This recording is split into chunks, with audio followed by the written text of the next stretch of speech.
Hello friends, welcome to study with Kashi. Friends, आज की video में हम क्लास 12 फिजिक्स 2026 बोर्ड एग्जाम के मोस्ट इंपॉर्टेंट टॉपिक व्हीटस्टोन सेतु यानी कि व्हीटस्टोन ब्रिज को अच्छे से समझने वाले हैं।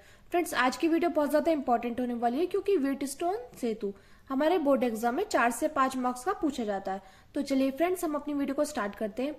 देखिए, सबसे पहले आपको क्या देखना है? सबसे पहले आपको देखना है चित्र। तो देखिए, इस चित्र को देखकर आपको घबराने की जरूरत नहीं है क्योंकि ये बहुत ही आसान चित्र है। आपको एकदम जैसे आपने देखा तो आपको एकदम लगा होगा कि ये बहुत हार्ड है, लेकिन ये बहुत ही आसान है। अगर आप इसको खुद से 2 से 3 बार बनाओगे तो आपको अच्छे से समझ में आ जाएगा। और देखिए, चित्र जैसे हम चित्र बनाएंगे वैसे हम क्या करते हैं, रचना करते हैं। तो चलिए देखते हैं ये चित्र कैसे बनकर तैयार हुआ है। तो देखिए फ्रेंड्स, पहले हम क्या जान लेते हैं, पहले हम यहाँ पर रचना देख लेते हैं। तो रचना क्या है, इसमें 4 प्रतिरोध PQRS को जोड़कर एक चतुर्भुज ABCD बनाते हैं। बिंदु A व C के बीच एक सेल E को कुंजी K1 के द्वारा जोड़ देते हैं और B तथा D के बीच एक धारामापी G को कुंजी K2 के द्वारा जोड़ देते हैं। अब देखते हैं हम यहाँ पर अपना चित्र। देखिए, यहाँ पर हमने क्या किया है, सबसे पहले हमें क्या करना है, सबसे पहले हमें एक चतुर्भुज लेना है। क्या लेना है फ्रेंड्स? चतुर्भुज। एक हम लेंगे चतुर्भुज, उसमें हम क्या कर देंगे, उसमें हम लगा देंगे 4 प्रतिरोध। क्या लगा देंगे? उसमें हम लगा देंगे 4 प्रतिरोध। फ्रेंड्स, ये मैं आपको समझाने के लिए कर रही हूं, अगर चित्र जैसे बने तो उसको मैनेज कर लेना।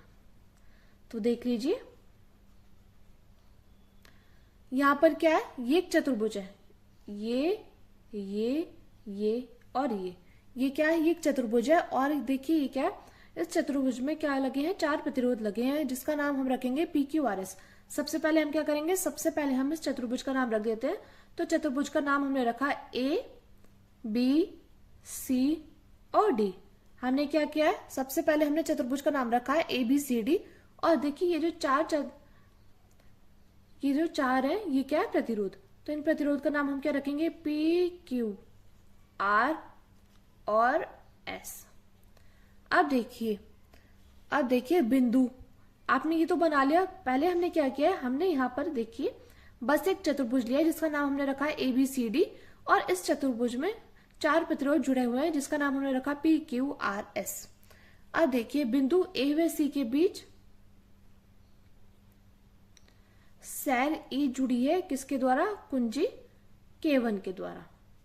किसके द्वारा फ्रेंड्स? यहाँ पर देखिए, ये है कुंजी हमारी K1। आई होप आपको अच्छे से समझ में आ रहा होगा। देखिए, बिंदु A व C के बीच एक सेल जुड़ी है। ये क्या है, ये एक सेल है। क्या है ये है एक सेल। और किसके द्वारा जुड़ी है, कुंजी K1 के द्वारा। तो देखिए, सबसे पहले हमने क्या किया है, हमने एक चतुर्भुज लिया था ABCD और इसमें 4 प्रतिरोध लगे थे PQRS।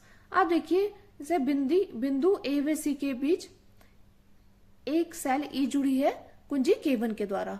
अब देखिए, बात आती है B और D के बीच, बिंदु B और D के बीच क्या है, एक धारामापी को किससे प्रदर्शित करेंगे, G से। एक धारामापी G जुड़ी है किसके द्वारा, ये जुड़ी है हमारी कुंजी K2 के द्वारा। किसके द्वारा जुड़ी है फ्रेंड्स, कुंजी K2 के द्वारा। अब देखिए, इसमें क्या है, इसमें धारा प्रवाहित हो रही है, धारा यानी कि I। तो धारा जैसे ऐसे जाएगी, सॉरी इसका नाम मैंने I1 रख दिया, इसका नाम है सिर्फ I। अब देखिए, धारा जब ऐसे जाएगी और जब इसमें प्रवेश करेगी तो क्या हो जाएगी, 2 बराबर भागों में बढ़ जाएगी। यानी कि इसमें क्या हो जाएगा, इसमें हो जाएगा I1 और इसमें जाएगी तो इसमें हो जाएगा I2। अब देखिए, इसी प्रकार ये जाएगी इस प्रकार, तो ये भी हो जाएगा I1 और देखिए ये हो जाएगा हमारा I2। अब देखिए, इस C से, बिंदु C से जाएगी धारा, फिर से I में कन्वर्ट हो जाएगी। तो देखिए फ्रेंड्स, बस ये था ना हमारा बहुत आसान चित्र। हमने इसमें क्या किया था, इसमें हमने एक चतुर्भुज लिया है ABCD और इस चतुर्भुज के साथ क्या जुड़े हैं, 4 प्रतिरोध जुड़े हैं बिंदु PQRS। 4 प्रतिरोध जुड़े हैं PQRS। अब देखिए, बिंदु A व C के बीच एक सेल E को कुंजी K1 के द्वारा हमने जोड़ दिया। और देखिए, बिंदु B और D के बीच एक धारामापी G को कुंजी K2 के द्वारा जोड़ दिया। अब देखिए, इसमें क्या, इसमें धारा प्रवाहित करेंगे तो ये क्या हो जाएगी, धारा जब यहाँ पर आएगी तो ये 2 बराबर भागों में बढ़ जाएगी। यानी कि I1 और I2। तो देखिए ये इस प्रकार जाएगी I1 और ये E2 I2 और ये I2। अब देखिए ये बाहर निकल रही है I। मैं उम्मीद करती हूँ फ्रेंड्स आपको ये चित्र अच्छे समझ में आया होगा। अब देख लेते हैं हम इसकी रचना। तो देखिए हमने जैसे जैसे चित्र बनाया है वैसे वैसे हमें रचना लिखनी है। अब देखिए आपको बस ये चित्र पता होना चाहिए, रचना तो आप खुद से भी लिख दोगे, क्योंकि हमें क्या है, हमें रटना नहीं है, हमें व्हीटस्टोन सेतु को बहुत अच्छे से समझना है, क्योंकि समझा हुआ हमें लंबे समय तक याद रहता है। अब देखिए हमने क्या किया था, हमने किया था इसमें 4 प्रतिरोध PQRS को जोड़कर एक चतुर्भुज ABCD बनाते हैं। बिंदु A व C के बीच एक सेल E को कुंजी K1 के द्वारा जोड़ देते हैं। देखिए बिंदु A और C के बीच एक सेल E को कुंजी K1 के द्वारा हमने जोड़ दिया। अब B तथा D के बीच एक धारामापी G को कुंजी K2 के द्वारा जोड़ दिया। देखिए फ्रेंड्स आप इसका स्क्रीनशॉट ले लीजिएगा। अब हम आगे चलेंगे, आगे देखते हैं। आगे देखिए बात आती है इसके सिद्धांत की। तो देखिए सिद्धांत, तो इसमें लिखा है कि प्रतिरोधों को इस प्रकार व्यवस्थित करते हैं कि परिपथ में धारा प्रवाहित करने पर धारामापी में कोई विक्षेप ना हो तो उसे संतुलन की अवस्था कहते हैं, यानी कि P/Q = R/S। फिर से देख लीजिए सिद्धांत क्या कहता है। सिद्धांत कहता है कि प्रतिरोधों को इस प्रकार व्यवस्थित करते हैं कि परिपथ में धारा प्रवाहित करने पर धारामापी में कोई विक्षेप ना हो तो उसे संतुलन की अवस्था कहते हैं। यानी कि आप यहाँ पर देखिए कि ये जो प्रतिरोध है, यहाँ पर देखिए ये जैसे प्रतिरोध है PQRS, ये प्रतिरोध है PQRS, इनको हम इस प्रकार व्यवस्थित करेंगे कि जब इसमें धारा प्रवाहित करेंगे तो धारामापी में कोई विक्षेप न हो, यानी कि परिवर्तन ना हो, और इसको हम संतुलन की अवस्था कहेंगे। जैसे कि देखिए यहाँ पर हमने देखा था ये प्रतिरोध कैसे जुड़े हैं, ये जुड़े हैं ऐसे, बिल्कुल ही सीधे जुड़े हैं। देखिए मैं सिर्फ समझाने के लिए आपको इस पे बता रही हूं। तो प्रतिरोध क्या है, प्रतिरोध बिल्कुल सीधे जुड़े हुए हैं इस प्रकार। तो जब ये सीधे जुड़े हैं तो जब हम इसे धारा प्रवाहित करेंगे तो धारामापी में यानी कि G में कोई परिवर्तन ना होना चाहिए, यानी कि G जो है बिल्कुल सीधी होनी चाहिए। अगर प्रतिरोध गलत लगे होंगे तो G में क्या हो जाएगा, परिवर्तन हो जाएगा, यानी कि या तो ऐसे हो जाएगी या ऐसे हो जाएगी। तो देखिए G क्या होनी चाहिए, G बिल्कुल सीधी होनी चाहिए। तो यही इसमें लिखा है कि प्रतिरोधों को इस प्रकार व्यवस्थित करते हैं कि परिपथ में धारा प्रवाहित करने पर धारामापी में कोई विक्षेप न हो तो उसे संतुलन की अवस्था कहते हैं, यानी कि P/Q = R/S। अब हम क्या करेंगे, अब हम इसको सूत्र के माध्यम से प्रूव करने की कोशिश करेंगे। अब देखिए फ्रेंड्स आपने किरचॉफ का नियम तो पढ़ा ही होगा।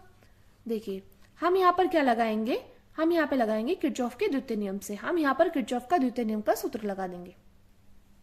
अब देखिए उसके लिए हमें क्या पता होना चाहिए, तो देखिए हम यहाँ पे करेंगे किरचॉफ के द्वितीय नियम से। अब देखिए बंद पाश ABDA में हम क्या कर देंगे, ये सूत्र लगा देंगे बंद पाश ABDA में।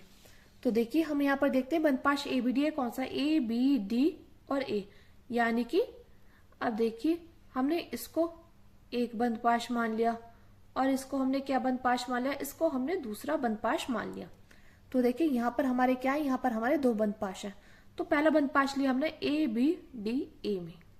अब देखिए इसमें जो धारा है I1 गुणा P हो जाएगा, I1 गुणा P यानी कि धारा गुणा प्रतिरोध। अब देखिए ये क्या है, ये इस प्रकार जा रही है धारा, यानी कि इस प्रकार आनी चाहिए, लेकिन ये जो है विपरीत दिशा में जा रही है। I2 जो धारा है हमारी वो जा रही है हमारी विपरीत दिशा में, तो ये विपरीत दिशा में जा रही है, तो जो कोई धारा हमारी विपरीत दिशा में जाएगी तो उसके आगे क्या हो जाएगा, माइनस का साइन लग जाएगा। तो हो जाएगा I1P माइनस I2R = 0। 0 क्यों लगाएंगे हम, 0 हम इसलिए लगाएंगे क्योंकि यहाँ पर कोई भी विद्युत वाहक बल कार्य नहीं कर रहा है। तो देखिए यहाँ पर हमने लगाया बंद पाश ABDA में, तो I1P माइनस I2R = 0, तो हो जाएगा I1P = I2R। ये हो जाएगी हमारी समीकरण 1। अब हम क्या करेंगे, हम यही लगाएंगे बंद पाश BCD में। तो देखिए जब हम लगाएंगे बंद पाश BCDB में तो देखिए इसी प्रकार लगेगा I1Q।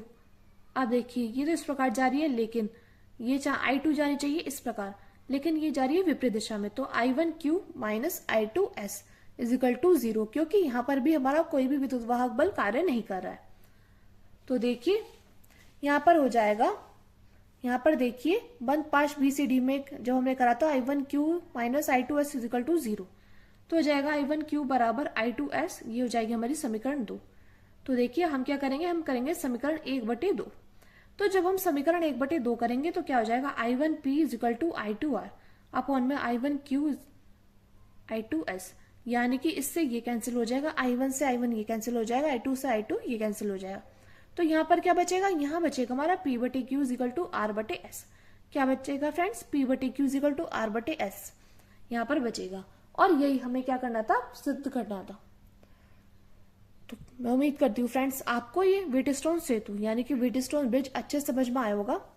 मैंने आपको बहुत अच्छे समझाने की प्रयास किया है। अगर आपको मेरा प्रयास अच्छा लगा हो तो प्लीज वीडियो को लाइक करिएगा, ज्यादा से ज्यादा लोगों में शेयर जरूर करिएगा। और अगर अभी तक आपने चैनल को सब्सक्राइब नहीं किया तो चैनल को सब्सक्राइब जरूर करिएगा। देखिए, और अगर आपने इसका स्क्रीनशॉट नहीं लिया तो स्क्रीनशॉट ले लीजिएगा। तो फ्रेंड्स ये था हमारा व्हीटस्टोन सेतु, जिसको हम व्हीटस्टोन ब्रिज भी कहते हैं। तो चलिए फ्रेंड्स, आज की वीडियो में बस इतना ही। मिलते हैं नेक्स्ट वीडियो में। Thank you, thanks for watching. और आपको जिस भी टॉपिक पर वीडियो चाहिए आप कमेंट करके जरूर बताना। तो चलिए फ्रेंड्स, आज की वीडियो बस इतना ही। मिलते हैं नेक्स्ट वीडियो में। Thank you, thanks for watching.